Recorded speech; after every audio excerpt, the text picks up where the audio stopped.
জলাজমি ভরাট করার অভিযোগ প্রায় সব জেলা থেকেই পাওয়া যায়, কিন্তু এবার খোদ কোচবিহার জেলাতেই এই ধরনের কর্মকাণ্ড। এমনকি এই কর্মকাণ্ডে নাম জড়ানো কোচবিহার এমজেএন হাসপাতালের চিকিৎসক ডাক্তার দিলীপ পালের বিরুদ্ধে। এই জলাজমি ভরাট করা নিয়ে কোচবিহার জেলা পরিষদের সদস্য পরিমল বর্মন কোচবিহার জেলা শাসকের কাছে একটি লিখিত অভিযোগ দায়ের করেছেন। যেহেতু চিকিৎসকের নামে এই ধরনের অভিযোগ, তাই শোরগোল পড়ে গিয়েছে গোটা কোচবিহার শহরে। সরকারি নিয়ম অনুযায়ী নিয়ম না মেনে জলাজমি ভরাট করা পুরোপুরি অবৈধ, তার মধ্যে যদি সেটি হয় নদী। কিন্তু সেসব কিছুই মানছেন না কোচবিহারের ওই চিকিৎসক। কোচবিহার জেলা পরিষদের সদস্য পরিমল বর্মন বলেন, গোপালপুর গ্রাম পঞ্চায়েতের সোনারি মৌজায় ঠাকুরানী নদী নামে একটি মরা নদী রয়েছে। অনেকে আবার সেটিকে সোনারি কুঠিও বলেছেন।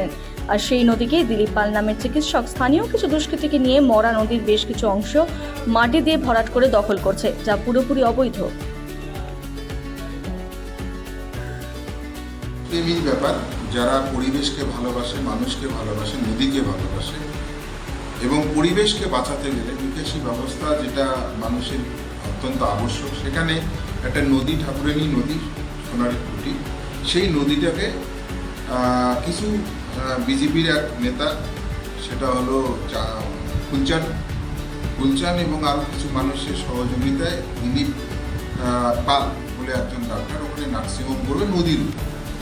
এটা আমরা মানতে পারিনি। আমরা কয়েকজন পরিবেশ কর্মী হিসেবে, আমিও জেলা পরিষদের মেম্বার হিসেবে এটার কমপ্লেন মুখ্যমন্ত্রীকে করা হলো, চিফ ইঞ্জিনিয়ার সেচ দপ্তর তাকে করা হলো, ডিএমকে করা হলো, পুলিশকেও করা হলো। দেখা যাক, আমরা প্রশাসনের কাছে চাই যেন পরিবেশ ভালো থাকে, তার জন্য প্রয়োজনীয় ব্যবস্থা গ্রহণ করবে।